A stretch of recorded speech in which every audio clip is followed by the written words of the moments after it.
Welcome back everyone. Last video में ECG तक complete हो गया था। Now start with double circulation. As mentioned earlier, the blood pumped by the right ventricle enters the pulmonary artery.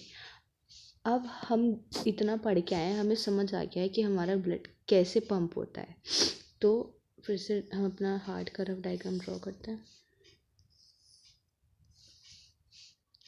ये हमारे atria, ये ventricle, left ventricle से निकलती है हमारी आयोटा। इसको दूसरे कलर से लेते हैं।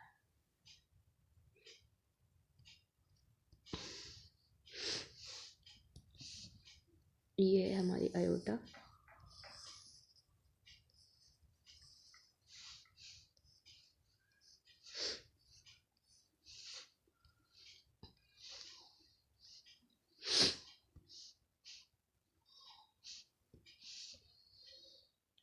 राइट वेंट्रिकल से हमारी पल्मोनरी वेन, जो कहाँ जाती है, लंग्स पे।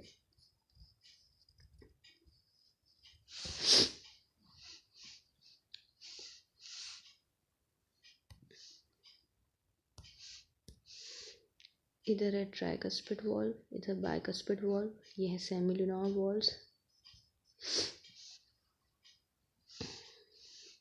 Superior vena cava, inferior vena cava, और इधर होती है हमारी पल्मोनरी वेन्स। ठीक, as I mention earlier, the blood pumped by the right ventricle.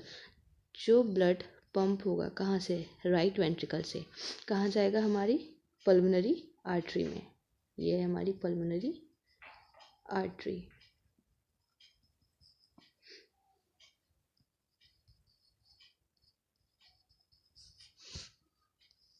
Whereas the left ventricle pumps the blood into aorta। वहीं पे जो लेफ्ट वेंट्रिकल है वो कहाँ ब्लड पंप करती है, हमारी aorta में।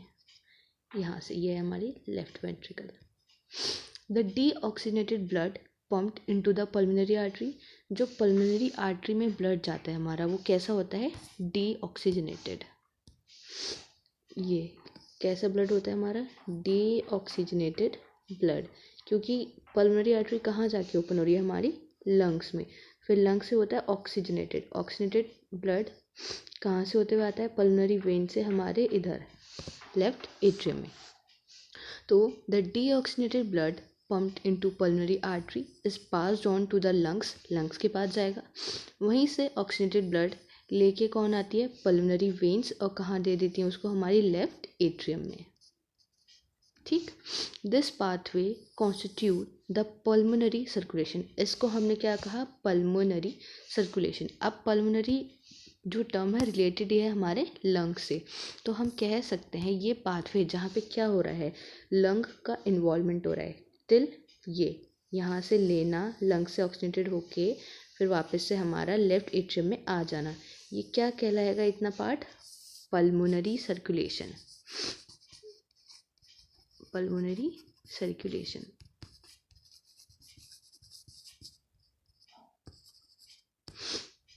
वहीं पे अब जो ऑक्सीजनेटेड ब्लड है एंटरिंग द आयोटा, कहाँ आ गया, आयोटा में एंटर कर जाएगा ऑक्सीजनेटेड ब्लड। इस by a network of arteries, arterioles and capillaries to the tissue from where the deoxygenated blood is collected by a system of venules, veins and vena cava and emptied into the right atrium। और इसे क्या कहा जाता है, systemic circulation. जिस pathway में पूरा वो ऑक्सीजनेटेड हुआ, ऑक्सीजनेटेड होने के बाद हमारी यहाँ पे लेफ्ट एट्रियम में गया, लेफ्ट एट्रियम से फिर वेंट्रिकल में जाएगा, लेफ्ट वेंट्रिकल में लेफ्ट बाइकस्पिड जब ओपन होगा, जब यहाँ प्रेशर इंक्रीज होएगा तो यहाँ से हमारी लेफ्ट वेंट्रिकल से एंटर करता है हमारी आयोटा में। आयोटा से जाती हैं, फिर ब्रांचेस में डिवाइड हो जाती हैं, और कहाँ हमारा ब्लड जाता है, पूरा टिश्यू में। जिसे हमने पढ़ा कि कहाँ से जाता है, ब्लड एंटर करता है आयोटा में, फिर कौन लेके जाती है उसे, आर्टरीज, फिर आर्टीरियोल्स और कैपिलरीज। ये बस इनके डायमीटर का डिफरेंस है, आयोटा फिर आर्टरीज, फिर उससे छोटी आर्टीरियोल्स, और कैपिलरीज कहाँ दे देती है, हमारे टिश्यू को देती हैं। फिर वहीं से डीऑक्सीजनेटेड ब्लड कौन लेके आता है, वेन्यूल्स, सिस्टम ऑफ वेन्यूल्स, फिर वेन्स, फिर ये वेना कावा, ये हमारी इन्फीरियर वेना कावा है जो नीचे के हमारे ऑर्गन से लेके आती है, और वहीं पे ये हमारी क्या है, इधर सुपीरियर वेना कावा। और इस सिस्टम को कहा जाता है सिस्टमिक सर्कुलेशन। क्योंकि हमारी थ्रू सिस्टम, तो हम इसे समझ सकते हैं थ्रू सिस्टम, पूरा सिस्टम से सर्कुलेट होके आया, न्यूट्रिएंट्स ऑक्सीजन जो सब देना था टिश्यू को वो सब दे के आया, और CO2 हार्मफुल सब्सटेंस सब वापस लेके आता है। तो इसलिए क्या कहा जाता है, सिस्टेमिक सर्कुलेशन।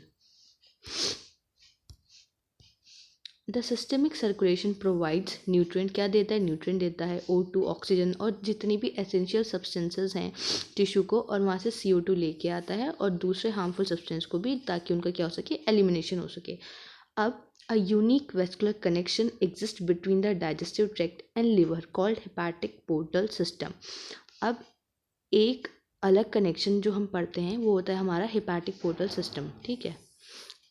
ये कहाँ पे मिलता है हमें, डाइजेस्टिव ट्रैक्ट और लिवर के बीच में, उसे कहा गया है हेपाटिक पोर्टल सिस्टम। अब जो हेपाटिक पोर्टल वेन है वो क्या करती है, ब्लड को लेके आती है इंटेस्टाइन से टू द लिवर, लिवर तक पहुंचाएगी before it is deliver to the systemic circulation. Systemic circulation को देने से पहले वो ब्लड किसके पास पहुंचाया जाता है, हमारा लिवर के पास। तो हेपाटिक पोर्टल वेन कहाँ से लेके आई ब्लड, इंटेस्टाइन से, उसने उसको पहुंचाया लिवर तक before it is deliver to the systemic circulation. A special coronary system of blood vessel is present in our body exclusively for the circulation of the blood to and from the cardiac musculature। अब ये जो पूरा system है ये क्यों create किया गया है, ताकि क्या हो सके, हमारे ब्लड का सर्कुलेशन हो सके हमारे कार्डिक मस्कुलेटर से, जहाँ जहाँ बॉडी में हमें रिक्वायर है वहाँ पे पूरी बॉडी में उसको ट्रांसपोर्ट करने के लिए।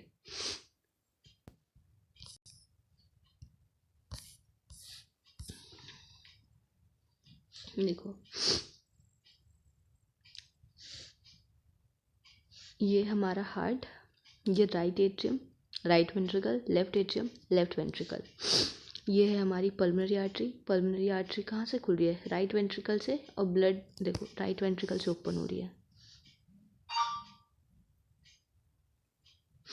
ये हुई पल्मोनरी आर्टरी, यहाँ से ब्लड गया राइट वेंट्रिकल से, पल्मोनरी आर्टरी में जा रहा है, पल्मोनरी आर्टरी से होता हुआ कहाँ जाएगा, ये वेंट्रिकल से होता हुआ ब्लड गया लंग्स में। ये क्या है हमारे यहाँ पे, डीऑक्सीनेटेड ब्लड, लंग्स में गया, यहाँ से जब निकला अब क्या हो गया, ऑक्सीनेटेड ब्लड। लंग्स से कहाँ से, पल्मोनरी वेन से होता हुआ कहाँ ओपनिंग हुई उसकी, लेफ्ट एट्रियम, लेफ्ट एट्रियम से लेफ्ट वेंट्रिकल, फिर यहाँ से होता हुआ कहाँ जा रहा है, ये अयोटा, ये बनता है हमारा आर्क ऑफ अयोटा बोलते हैं, गया अयोटा में, पूरी अयोटा नीचे डोर्सल अयोटा, फिर कहाँ एक्सचेंज हुआ, बॉडी पार्ट्स जहाँ जहाँ नेसेसिटी थी, फिर वापस डीऑक्सीनेटेड हुआ, कैरी किया वेन्स ने, और वेन्स ने उठाया फिर से, ये आई वेन्स, लिया ब्लड और वापस कहाँ ला के डाल दिया उसको, फिर से राइट एट्रियम में। फिर ये प्रोसीजर ऐसे ही पूरा होगा। तो ये होता है हमारा, अब देखो यहाँ देख सकते हैं ये वेन है और इधर हमारी आर्टरी है, तो ये इसका क्रॉस सेक्शनल डायग्राम दिया हुआ है, और ये कैपिलरीज हैं। तो ऐसे होता है हमारी बॉडी में पूरा blood circulation. Now regulation of cardiac activity, normal activities of heart are regulated intrinsically, that is auto regulated. मतलब जो नॉर्मल एक्टिविटीज़ हैं हमारे हार्ट की वो कैसे कंट्रोल होती हैं, अंदर ही अपने आप हमारी खुद इनवॉलेंट्री तरीके से खुद कंट्रोल की जाती हैं, ऑटो रेगुलेटेड होती हैं बाय अ स्पेशलाइज्ड मसल्स, जिसे कहते हैं हम nodal tissue. Hence the heart is called myogenic, इसलिए हार्ट को क्या कहा जाता है, myogenic, which means auto regulated, जो खुद अपना रेगुलेशन करता है, किसी पर डिपेंडेंट नहीं है। A special neural center in the medulla oblongata can moderate the cardiac function through autonomic nervous system। अब एक न्यूरल सेंटर प्रेजेंट होता है हमारे मेडुला ओब्लोंगेटा में, जो क्या करता है, कार्डिक फंक्शन को जो कंट्रोल करता है, या हम बोल सकते हैं रेगुलेट करता है, लेकिन फिर भी वो हमारे कंट्रोल में नहीं है, हमारा नर्व ऑटो रेगुलेटेड है, इनवॉलेंट्री है। तो कहाँ से होता है वो, ऑटोनॉमिक नर्वस सिस्टम के थ्रू। तो the neural signal through the sympathetic nerves, जो किसका पार्ट होती हैं, ANS का, ऑटोनॉमिक नर्वस सिस्टम का, can increase the rate of heart beat. तो सिंपैथेटिक नर्व क्या करती हैं, हमारा हार्ट रेट बढ़ाती हैं, हार्ट रेट बढ़ेगा तो कॉन्ट्रैक्शन बढ़ेगा, उसकी वजह से कार्डिक आउटपुट भी बढ़ जाता है। The strength of ventricular contraction increase होगी और वहीं पे जिसकी वजह से कार्डियक आउटपुट भी इंक्रीज होगा। वहीं पे दूसरी तरफ जो पैरासिम्पैथेटिक न्यूरल सिग्नल्स होते हैं वो भी एएनएस का पार्ट है। हमने पढ़ा है ना वहाँ पे, जब हम पढ़ते हैं न्यूरल कंट्रोल और कोऑर्डिनेशन, वहाँ पढ़ते हैं हम ऑटोनॉमिक नर्वस सिस्टम के फिर दो पार्ट्स होते हैं, सिंपैथेटिक एंड पैरासिम्पैथेटिक। वही तो ये क्या करता है, डिक्रीज करता है हार्ट रेट को, हार्ट बीट को, फिर speed of conduction of action potential thereby the cardiac output, इसलिए कार्डियक आउटपुट भी डिक्रीज करता है। Adrenal medullary hormones can also increase the cardiac output. जो एड्रिनल से निकलता है, एड्रिनल कॉर्टेक्स से क्या निकलते थे, कैटेकोलामाइन्स, जिनको हम क्या बोलते थे, कॉर्टिकॉइड्स।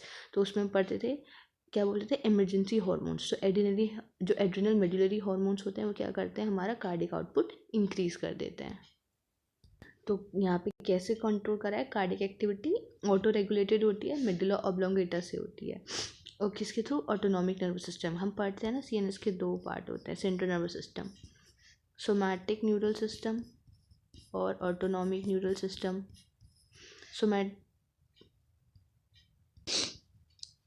सीएनएस के नहीं, पीएनएस के पार्ट्स होते हैं।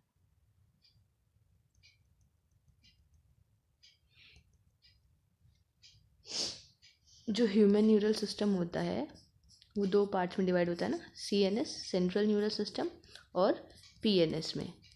सेंट्रल न्यूरल सिस्टम में क्या होता था, हमारी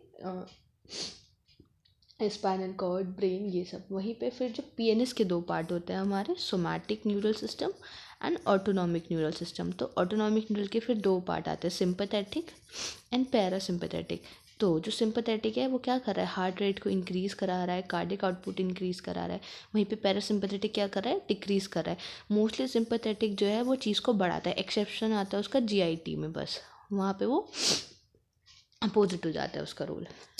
now disorders of circulatory system. High blood pressure, जिसे बोलते हैं हम hypertension. Hypertension is a term for blood pressure that is higher than normal. तो हाइपरटेंशन क्या, वो टर्म जो यूज़ किया, जो क्या डिनोट करती है कि जो ब्लड प्रेशर है वो नॉर्मल से ज़्यादा है। नॉर्मल ब्लड प्रेशर क्या होता है, 120/80। In this measurement 120 mm/Hg, millimetres of mercury pressure, is the systolic. Systolic pressure होता है, या फिर जिसे बोलते हैं हम पंपिंग प्रेशर। सिस्टोलिक या पंपिंग प्रेशर क्यों बोलते हैं, सिस्टोलिक क्या था, जब क्या हो रहा था, डीपोलराइजेशन हो रहा था। डीपोलराइजेशन हो रहा था तो ऐसे नोड से एक्शन पोटेंशियल जनरेट हो रहा था। एक्शन पोटेंशियल जनरेट हो रहा था जिसकी वजह से क्या होता है, कॉन्ट्रैक्शन। जब कॉन्ट्रैक्शन हो रहा था, कॉन्ट्रैक्शन होने की वजह से क्या हो रहा था, हमारा ब्लड पंप हो रहा था, इसलिए उसे कहा गया है कि क्या बोलते हैं उसे, पंपिंग प्रेशर। वहीं पे 80 mmHg को डायस्टोलिक या फिर रेस्टिंग प्रेशर बोलते हैं। डायस्टोलिक में क्या हो रहा था, वापस से रीपोलराइजेशन हो जाता है मेम्ब्रेन का, कॉन्ट्रैक्शन वाली स्टेट जाके रिलैक्स वाली स्टेट आ जाती है और वहाँ पे इसलिए उसको बोला गया resting pressure. If repeated check of blood pressure of an individual is 140/90, अगर ये इतना आ रहा है 140/90 बार बार, तो क्या बोल सकते हैं हम, उसका जो ब्लड प्रेशर है वो नॉर्मल से ज़्यादा है, इसलिए इसे क्या बोलेंगे हम, हाइपरटेंशन। तो high blood pressure leads to the heart disease, क्या हो सकती है, हार्ट डिजीज़ हो सकती हैं और अफेक्ट करती है हमारे vital organs like brain and kidney. तो जो हाई बीपी का इफेक्ट कहाँ देखने मिलता है, ब्रेन पे, किडनी पे। और हाई ब्लड प्रेशर की यहाँ पे मेजरमेंट है 140/90।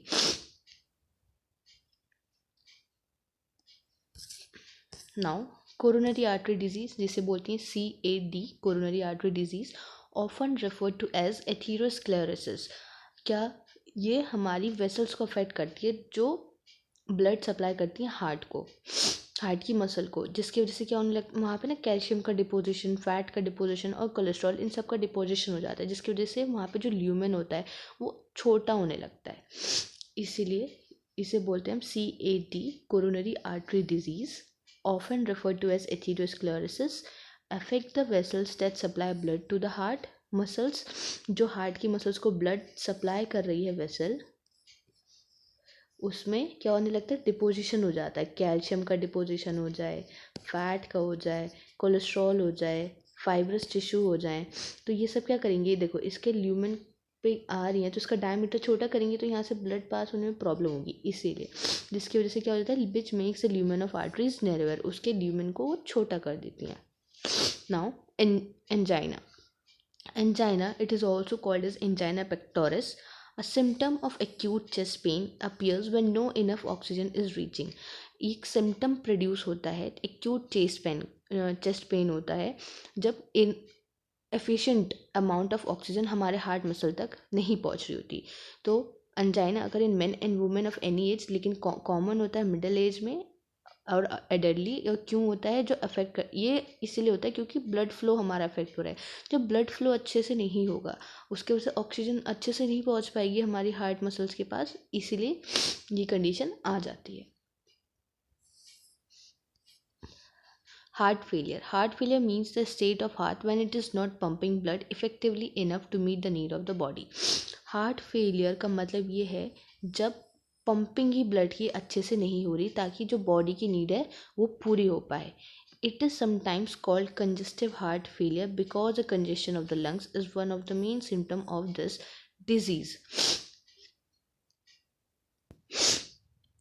अब heart failure is not the same as cardiac arrest. Heart failure same नहीं होता as the cardiac arrest. Cardiac arrest क्या होता है जब हार्ट स्टॉप कर देता है बीट करना। तो यहाँ पे हम अलग अलग 3 चीज़ें पढ़े। हार्ट फेलियर का मतलब है जब ब्लड इफेक्टिवली पंप नहीं हो रहा है। दूसरा कार्डियक अरेस्ट जब हार्ट स्टॉप कर दे बीट करना। तीसरा हार्ट अटैक जब हार्ट की मसल डैमेज हो जाए सडनली। कैसे? इनएडिक्वेट ब्लड सप्लाई, क्योंकि ब्लड सप्लाई वहाँ पे सही से नहीं हुई। हार्ट अटैक, हार्ट फेलियर और कार्डियक अरेस्ट। कार्डियक अरेस्ट जब हार्ट स्टॉप कर दे बीट करना। हार्ट अटैक जब मसल डैमेज हो जाए उसकी क्योंकि वहाँ ब्लड सप्लाई नहीं हो रही। और हार्ट फेलियर वहाँ पे मतलब ऐसी कंडीशन आ गई कि जो ब्लड है अच्छे से पंप नहीं हो पा रहा, बॉडी की नीड को फिल नहीं कर पा रहा। और ये कई बार किसकी वजह से हो जाता है? कंजेस्टिव हार्ट फेलियर भी बोलते हैं, क्योंकि कंजेशन जो होता है लंग्स का एक मेन सिम्टम।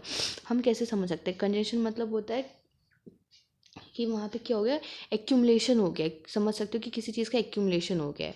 तो जब लंग्स में किसी चीज़ का एक्यूमुलेशन है तो वहाँ पे एक्सचेंज ऑफ गैसेस अच्छे से परफॉर्म नहीं हो पाएगा। एक्सचेंज ऑफ गैसेस अगर अच्छे से नहीं हो रहा तो कहीं ना कहीं आगे जाके ब्लड फ्लो में भी वो डिफिशिएंसी होगी।